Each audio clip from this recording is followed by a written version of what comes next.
Oh, I love all the viral ads that lay it all out what's going on. The folks at Vote Vets dropped this one, and they did not hold any punches. Donald Trump was commander-in-chief when he was trusted with our top-secret information on our military plans and on our enemies. Documents so highly classified that if they fell into the wrong hands, could risk American missions and end American lives. Documents he had no right to have once he left office. He showed them off to friends and tried to hide them when he got caught, where enemies could have easily accessed them. If I mishandled classified secrets the way Trump did, I'd be locked up in Leavenworth for life. He's been arrested and will be put on trial as he should be. But never again should Donald Trump be trusted with national security clearance. Never again should Donald Trump be in command of our armed forces. And never again should anyone serving our country in uniform have to salute a walking, talking national security threat like Donald Trump. Damn, that's a good one, Vote Vets. The Lincoln Project dropped this one about 3 hours ago against that idiot J.D. Vance. We'll check this out.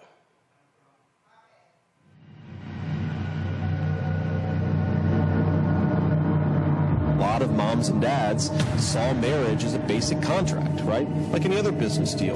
Once it becomes no longer good for one of the parties or both of the parties, you just dissolve it and go on to a new business relationship. And this is one of the great tricks that I think the sexual revolution pulled on the American populace, which is this idea that, like, well, okay, these marriages were fundamentally, you know, they were maybe even violent, but certainly they were unhappy. And so getting rid of them and making it easier for people to shift spouses like they change their underwear, that's going to make people happier in the long term. And what we have is a lot of very, very real family dysfunction that's making our kids unhappy.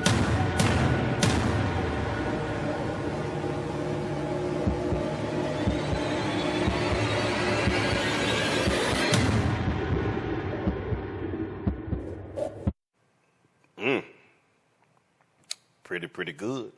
Pretty good. I was checking out last night another different ad, and the white dudes for Kamala dropped this one right here. Check it out. White dudes. So I think we're all pretty sick of hearing how much we suck. Every time you go online, it's the same story. We're the problem. And yeah, some white dudes are. Trump and all his MAGA buddies are out there making it worse, shouting nonsense in their stupid red hats and acting like they speak for us when they don't.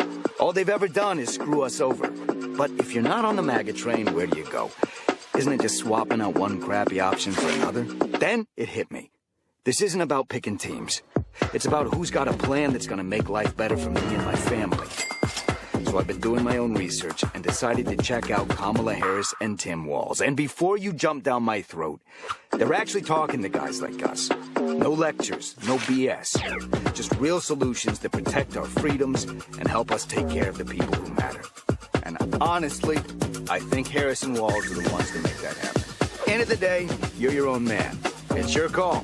But if anyone gives you crap about it, tell them it's none of their damn business. All right, what do you think, Robert? I think they're doing a great job now, because what they're doing is appealing directly to the American people and directly to people who are normally a weakness for them. The fact that Kamala Harris, who ran in 2020 as being one of the most progressive members of that race, and now to see her appealing to middle-class white male voters, seeing her appealing to veterans, to military voters, it shows that the Democratic Party is a big enough tent that they can bring in everybody from Bernie Sanders to Dick Cheney to be on the same side of the things, versus the MAGA movement, which is continuing to shrink and just is MAGA or nothing. That if you're not part of that, you're a rhino. We don't want you part of that. I think that it shows how big the American body politic can be when they unite around one candidate. Well, I think what you also are seeing, Jelana, a far more aggressive campaign from Vice President Kamala Harris at the top of the ticket than you saw when Biden was at the top of the ticket. You look at the press releases they sent out. You look at how they are very quick with their viral ads. I mean, they're not wasting time trying to be above the fray. They're saying, oh, you go low? Yep, we're going to punch you down there, too. Well, again, I don't agree with Michelle Obama. When you go low, I'm going to get in the gutter. One. Two, it also shows that she's not conceding white men.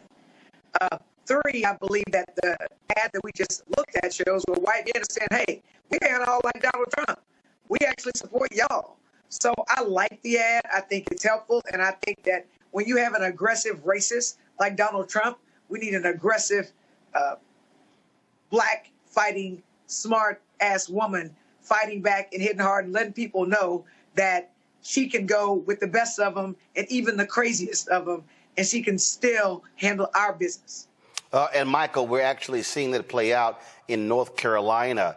Some polling shows she's pulling anywhere from 40 to 45% of the white vote. I've been trying to explain to people, Donald Trump got 53% of the white female vote. If she's able to take that from 53 to 50, that's the election.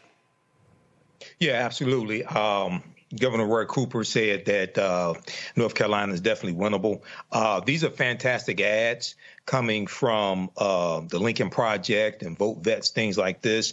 One ad that I want to see the campaign do, and it may come from a super PAC, may come from the campaign, is attacking this ad where you have a former Minneapolis police officer who shows Minneapolis burning after the killing of George Floyd. And he says that Kamala Harris supported the people who were setting the police department on fire, and she supported defunding the police and things like this. And what he doesn't talk about is the January 6, 2021 insurrection that Donald Trump incited and sent to those domestic terrorists to the U.S. Capitol, and they assaulted 140 police officers. OK, so I want to see an ad that really refutes this nonsense out here, because this is one of the lies that's being told. She never supported really defund the police, maybe some aspects, but never supported defund the police.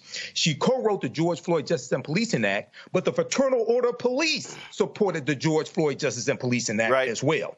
So that's one ad that I want to see coming. You talked about what you want to actually see from these PACs. I mean, part of the issue we are still seeing is we're seeing these PACs not step up.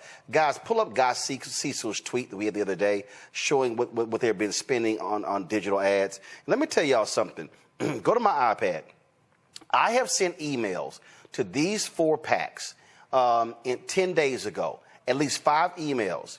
No, and I specifically have been asking them for their black plan. No response to any of the emails. You got Future Forward, American Bridge 21st Century, sitting on millions and millions of dollars. The DSCC, the DCCC. I sent emails to the House Majority PAC, the Senate Majority PAC. The House Majority PAC responded to my email. The Senate Majority PAC has not. And I made it perfectly clear.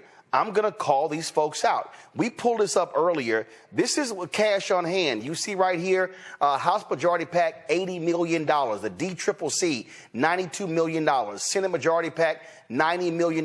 That's Chuck Schumer. Democracy PAC, I had a great conversation with them. They are doing some work, and they are funding various initiatives regarding African Americans doing great. The SEIU PAC, $50 million. They're going to be spending the money going door to door. But look at American Bridge. $32 million. Fair Shake PAC, that's dealing with crypto, $90 million. I need to pull up what Future Forward has. But again, folks, I don't know what the hell they're spending it on. And let me tell you something. American Bridge, 21st Century, perfect example. You go to their website, they got a Google phone number. Like you can't even, Future Forward, you can't even call them. You can't even call them. And listen, they've got some black consultants who they have been working with. And when I say no response, I literally mean no response. And so Chauncey McLean with the Future Forward, when are you going to respond to an email? When are you going to explain to black-owned media, what is your black plan? Are y'all using black-owned media? Are y'all investing in groups on the ground? Are you doing independent expenditures? Y'all, I've been asking all of these questions, and when I say they don't respond at all. At all. And so I've sent email after email after email. You've got Christy Roberts, who leads the DSCC, nothing, no response. You've got Brad Baychok with American Bridge, no response whatsoever. And so, matter of fact, so let me, there's a brother with one of the PACs. I don't know why he can't respond. I've sent, multiple emails. Let me see. Hold on one second. Let me pull this up. Because, and again, my whole point is we're now 40 days out. What are you doing? Adisu Demisi, ADDISU, last name DEMISSIE. Hey, bruh, you need to respond to an email as well. So I'm going to keep calling y'all out every day until y'all answer, where's the money for black folks? Let's go live to Douglas, Arizona. Vice President Kamala Harris is now at the podium.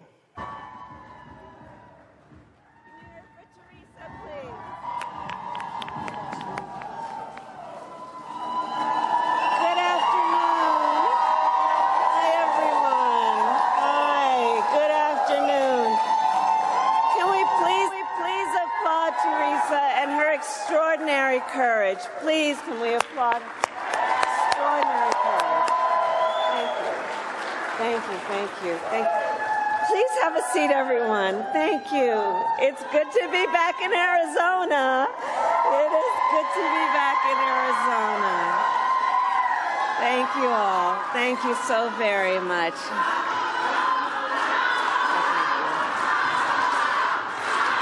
Thank you. Thank you. Thank you. Thank you. Thank you. Thank you. Thank you. I appreciate it. Thank you so very much. I just wanted for a moment to speak about Teresa. We had some time together backstage, and I think that in moments of crisis, such as the fentanyl crisis, there are people who, through their suffering and their pain, rise with courage in such a selfless way to be a voice for others, with the anticipation and the hope and the hard work of hoping that their story will be the reason other people don't have that story. And you sharing your story about Jacob and your advocacy on why we have to stop this scourge is so incredibly important. And again, I applaud Teresa, and I know we all do. And our need to stop this issue is one of the reasons that we are all here together today. I also want to thank the extraordinary elected officials who are here. Senator Mark Kelly came with me. He and his extraordinary wife, Gabby Giffords, traveled with me from Washington, D.C. to be here. And Senator Kelly has been talking with me for quite some time about the importance of this visit. And so I thank you in front of all of our friends for your work. Thank you. Thank you. Attorney General Chris Mays, who just tore up the floor.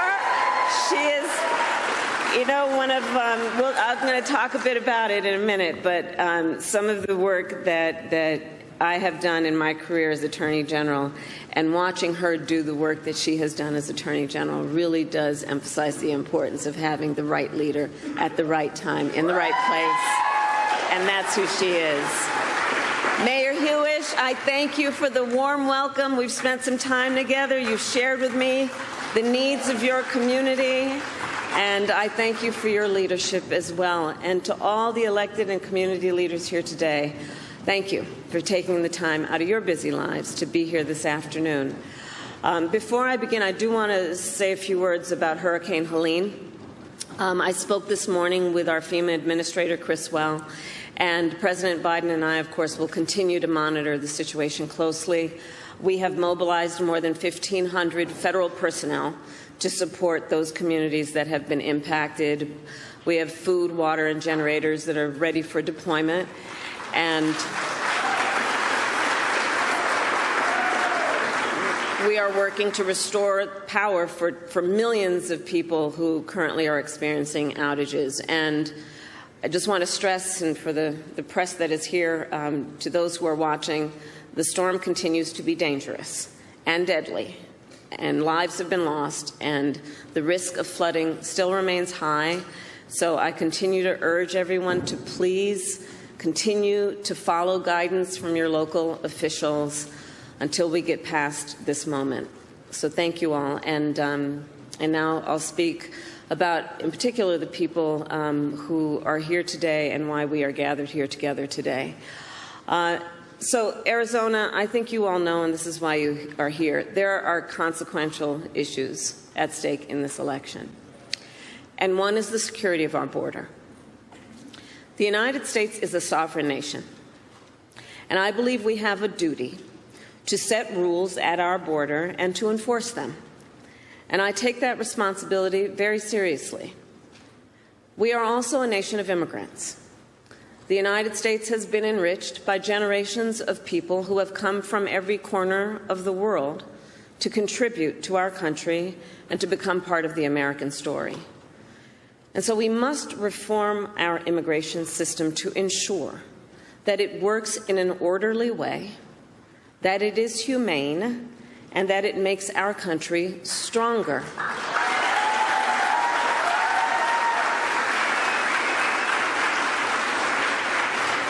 So I've just come from visiting the border and the port of entry in Douglas.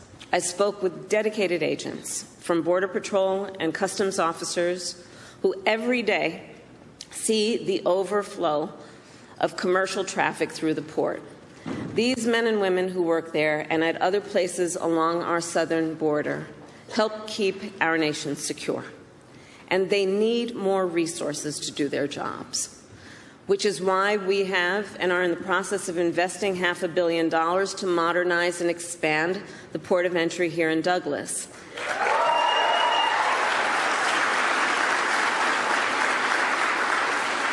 And why last December I helped raise the rate of overtime pay for border agents, and also why I strongly supported the comprehensive border security bill.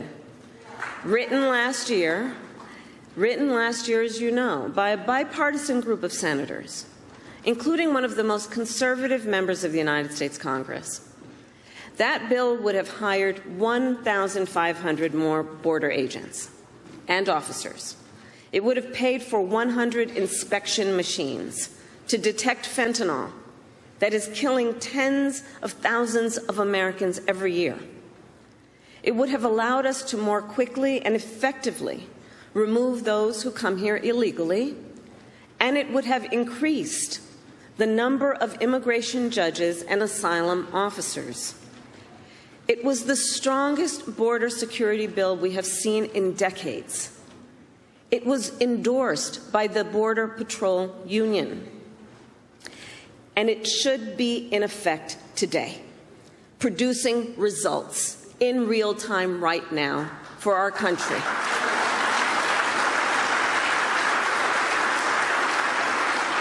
But Donald Trump tanked it. He picked up the phone and called some friends in Congress and said, stop the bill. Because, you see, he prefers to run on a problem instead of fixing a problem. And the American people deserve a president who cares more about border security than playing political games and their personal political future.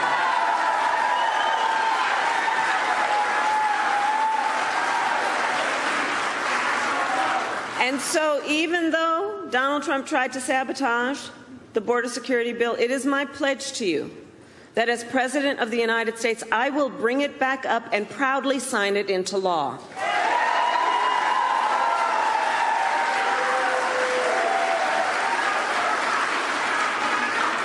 And let me say, the issue of border security is not a new issue to me. I was Attorney General of a border state for 2 terms. I saw the violence and chaos that transnational criminal organizations cause, and the heartbreak and loss from the spread of their illicit drugs. I walked through tunnels that traffickers used to smuggle contraband into the United States. I've seen tunnels with walls as smooth as the walls of your living room, complete with lighting and air conditioning, making very clear that it is about an enterprise that is making a whole lot of money in the trafficking of guns, drugs, and human beings.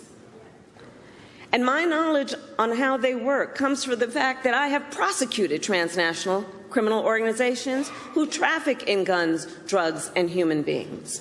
My team and I broke up a heroin trafficking ring in the Bay Area with ties to Mexican cartels. We took down a gang working with the Sinaloa cartel to traffic methamphetamine into the United States. We seized millions of dollars worth of cocaine from the Guadalajara cartel and broke up a drug trafficking operation, including pill mills and so-called recovery centers that were pushing opioids with deadly results. As Attorney General of California, it was 10 years ago that I brought a bipartisan group of American attorneys general and led that group to travel to Mexico City to meet with Mexican attorneys general to address this issue, and in particular to increase intelligence sharing on gang activity, all of which allowed us to prosecute more human traffickers.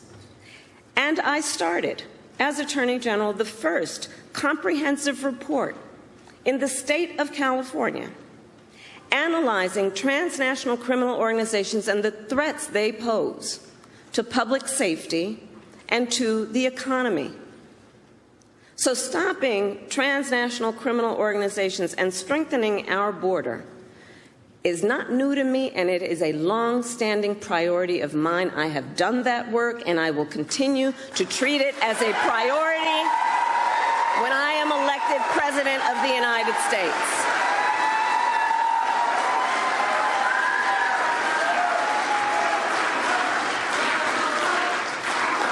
And it is my pledge to you, understanding how solutions get formed, that I will reach across the aisle and I will embrace common sense approaches and new technologies to get the job done. Because I know transnational gangs coming across the border, trafficking in guns, drugs, and human beings could care less who somebody voted for in the last election. They could care less. They've got one goal in mind.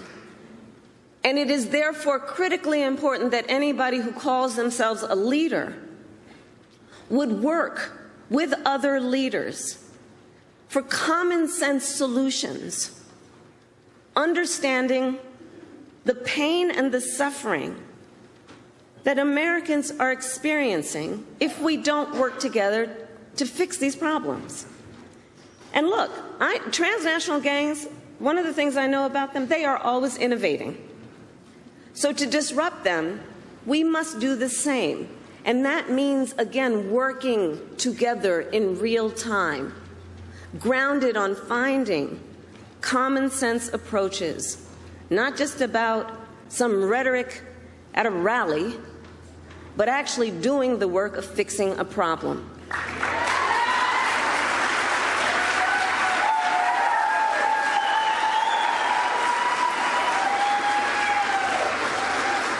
And as president, I won't only bring back the border security bill that Donald Trump tanked. I will do more to secure our border. To reduce illegal border crossings, I will take further action to keep the border closed between ports of entry. Those who cross our borders unlawfully will be apprehended and removed and barred from re-entering for 5 years. We will pursue more severe criminal charges against repeat violators. And if someone does not make an asylum request at a legal point of entry and instead crosses our border unlawfully, they will be barred from receiving asylum. While we understand that many people are desperate to migrate to the United States, our system must be orderly and secure. And that is my goal. And that is my goal. Securing our border also means addressing the flow of fentanyl into our communities. Fentanyl is a scourge on our country. The nature of it as a drug is such that it is highly addictive and it is highly lethal. So much so that using it one time only can be fatal. I have met far too many families, parents, loved ones who have lost a family member, a child, to fentanyl. And their grief is heartbreaking.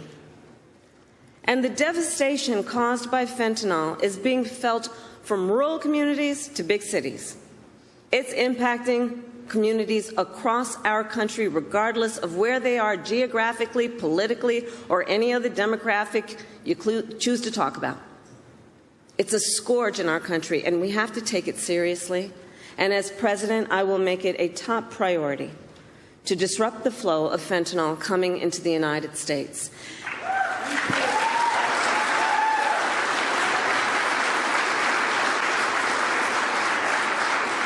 And I know everyone here understands that most of the fentanyl in America comes from two cartels based in Mexico. Most often, they are smuggling it through vehicles at legal ports of entry, like the one I visited today. The fact is, border officers don't have enough resources and are only able to search a fraction of the vehicles that pass through their checkpoints. This is unacceptable. They need the resources to do their jobs. And as we could have done with that border security bill, I will surge support to law enforcement agencies on the front lines, more personnel, more training, and more technology, including 100 new inspection systems that can detect fentanyl hidden in vehicles. And we will make sure that our ports of entry, including airports and seaports, have additional state-of-the-art technology to detect fentanyl and the chemical tools used to make it. I will also double the resources for the Department of Justice to extradite and prosecute transnational criminal organizations and the cartels. Yes.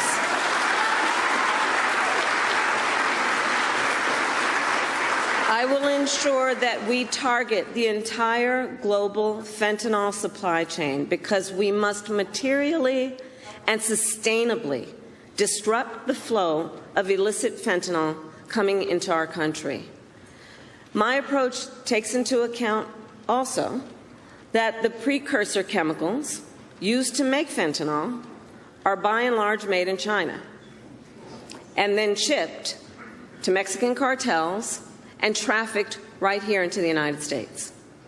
Our administration demanded that China crack down on the companies that make those chemicals, and it has started to happen. But they need to do more. And as president, I will hold them to their commitment to significantly reduce the flow of precursor chemicals coming from China.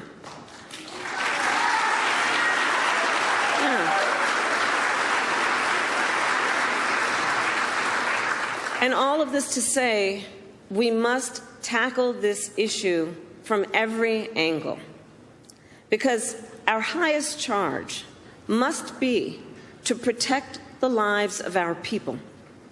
It must be to understand the pain and to have the courage to know that solutions are at hand if we focus on fixing a problem instead of running on a problem.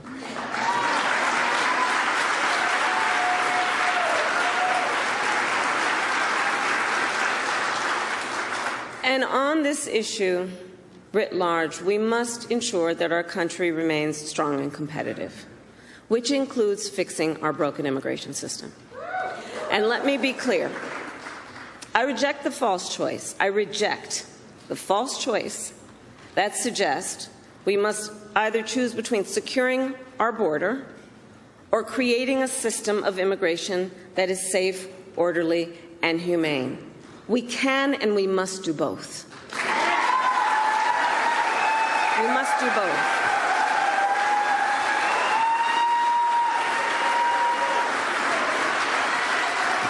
And we need clear legal pathways for people seeking to come into our country. And we must make our current system work better. For example, it can take years for asylum claims to be decided. Well, this is a problem we can solve, including by hiring more asylum officers and expanding processing centers in people's home countries. And as President, I will work with Congress to create, at long last, a pathway to citizenship for hardworking immigrants who have been here for years. For years. And deserve to have a system that works. I also have in mind our dreamers. I have met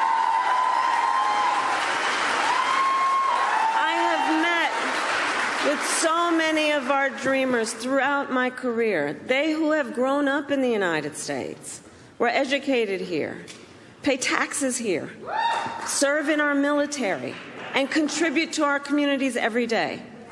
They are American in every way. But still, they do not have an earned pathway to citizenship. And this problem has gone unsolved at this point now for decades. The same goes for farm workers, who ensure that we have food on our tables and who sustain our agricultural industry.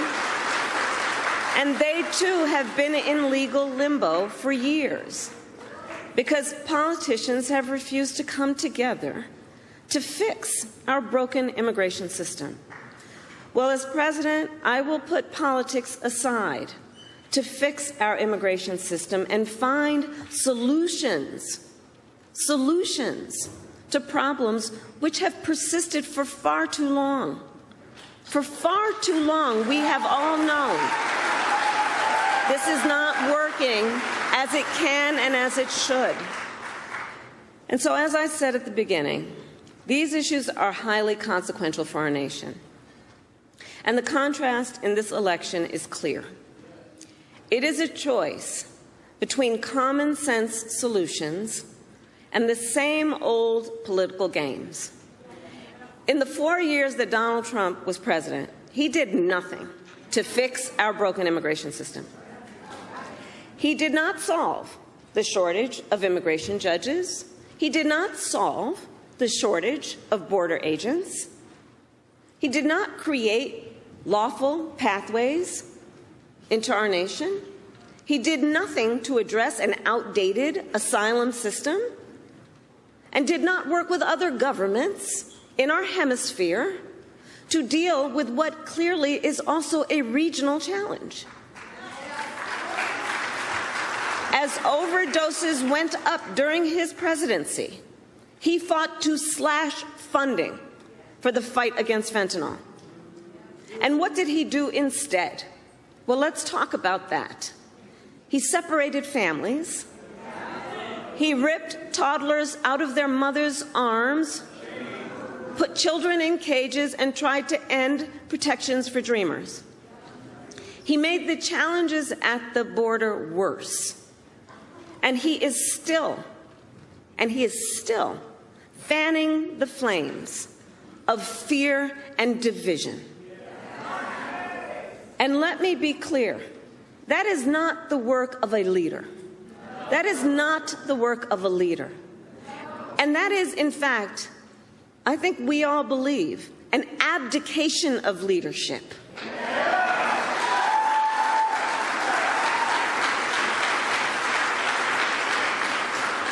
And so, on behalf of all across our nation who want to see these problems solved, I say we cannot accept Donald Trump's failure to lead.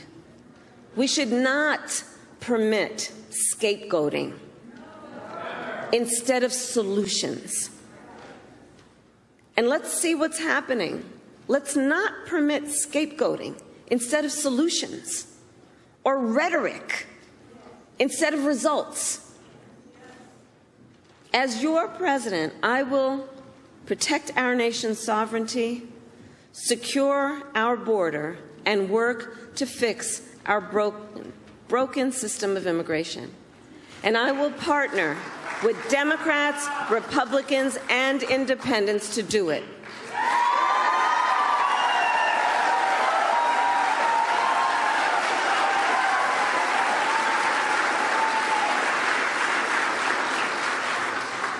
Arizona, it is time for us to turn the page on the ugly battles that have characterized our politics. And it is time to move forward together to achieve real solutions that make our country stronger. And I know we can get this done. I know we have the will. I know we have the courage. I know the solutions are at hand, and I know we are ready. And so with all of that, I say thank you. May God bless you, and may God bless the United States of America. Thank you.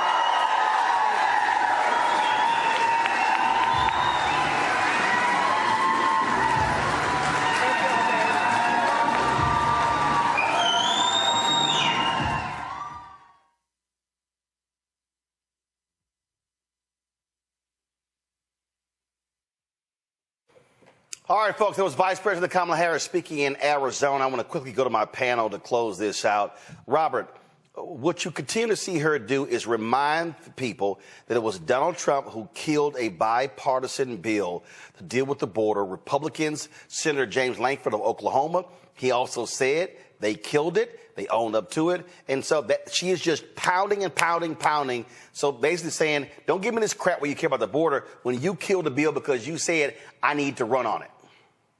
You're absolutely correct. This is a clear attempt to attract those swing voters, those immigration voters. After the issue of abortion, immigration is very high on every poll on what people care about: immigration, economy, individual liberty. So she's trying to put to rest some of those fears that people have about being, quote unquote, soft on immigration. It was a very hawkish speech. It was very much a return to Obama 2008 almost immigration policies. And I think she tried to come off very forcefully on this. She could have actually dug even deeper and talk about the fact that for the last 25 years, Republicans have killed every single immigration bill. You can talk about the fact that Donald Trump had to pay $1.5 million for hiring illegal immigrants to work at his resorts. So I think Democrats are going to go on the offensive on immigration this last 30-plus days until Election Day and take away one of Donald Trump's primary strengths. Absolutely. Jelana, you're there in Texas. You're a Texas state representative. You've got Governor Greg Abbott, who's wasted billions of dollars of taxpayer money in Texas. He spent millions flying migrants across the country as well. And all these folks, they talk loud. But the reality is they don't want to really confront the problem. And he stands solidly with Donald Trump by ignoring that particular bill. Shame on all of them. You're on mute. Well, I'm sorry. What I thought the vice president did brilliantly was she explained how she understands about immigration, how she knows how they smuggle people and products into the country, and how she can fix it, because if you don't know what the problem is, then you can't fix it. She reminded us that when he was president, he had these same problems and fentanyl deaths went up. I know that fentanyl is a really big problem, especially in these border states, especially with people who don't look like us. I'll just say that.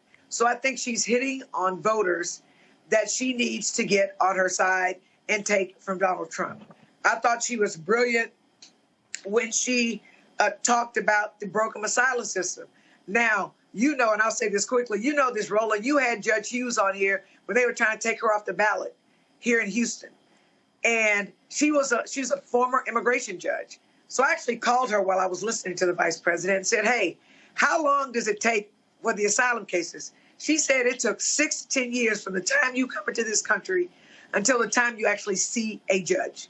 So you're here without asylum and you're working, and then you could be kicked out and you've had kids born here. She came up with common sense ideas to fix that system, and I thought Vice President Harris did that. So I think she was strong. I think she spoke exactly to the issues that she needs to speak to in Arizona.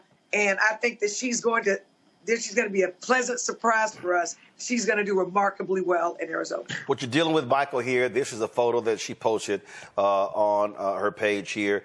I'm on my way back to Arizona for official briefings on the latest work to secure the southern border and operations to stop the flow of illegal fentanyl into our country. Michael, Republicans keep talking about fentanyl, but you heard her say it.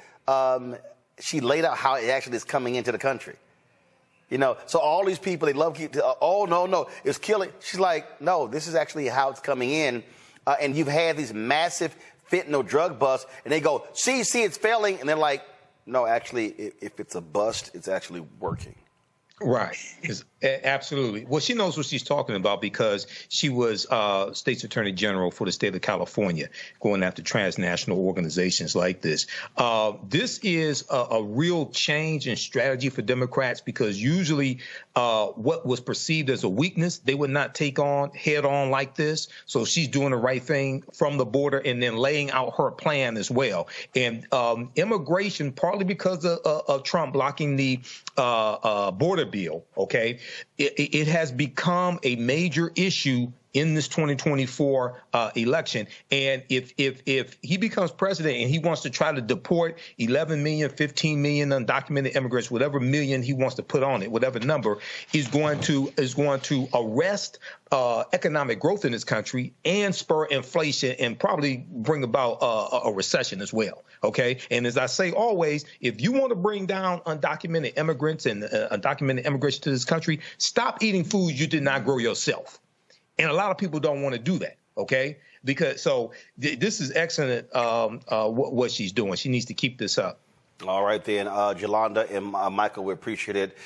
Thank Robert as well for everything. Visit our website, AfricanHistoryNetwork.com, AfricanHistoryNetwork.com. You can register for the online history classes that I teach. We deal with thousands of years of history. I teach 2 online history classes, Saturdays 4 p.m. to 6 p.m. and Sundays 4 p.m. to 6 p.m. Saturdays is Ancient Kemet, the Moors, and the Ma'afa, understanding the transatlantic slave trade, what they didn't teach you in school. And then on Sundays, Black resistance movements from Christopher Columbus to the Haitian Revolution and the Black Power movement, 1492 to 1968. So we have classes coming up this weekend. Classes on sale, $80. We do the sessions live. All the sessions are archived and recorded. You can go back and watch it any time. We have a bundle pack of courses. You can register for both classes also. I do a PowerPoint presentation. We have book references, articles, video clips. Even after the course is over with, you still have access to the full class. You can go back and watch it anytime. And then Ancient Kemet, the Moors, and the Ma'afa, understanding transatlantic slave trade. That meets this weekend also. You can we have the course outline here that you can download as well. So it gives you a lesson plan for each class session. There's about 100 articles that we reference. The first class is about 200 slides, 15 books that we reference. You don't have to buy any of the books to follow along in class. Click right here to download the lesson plan also, okay? I show you it's a very visual class, so I show you the excerpts of the books right on the screen, all right? Okay, so the content is PG-13. You can use this with your children as well. I don't do a lot of cursing. It's not overly vulgar or anything like that. It's nothing like that, okay?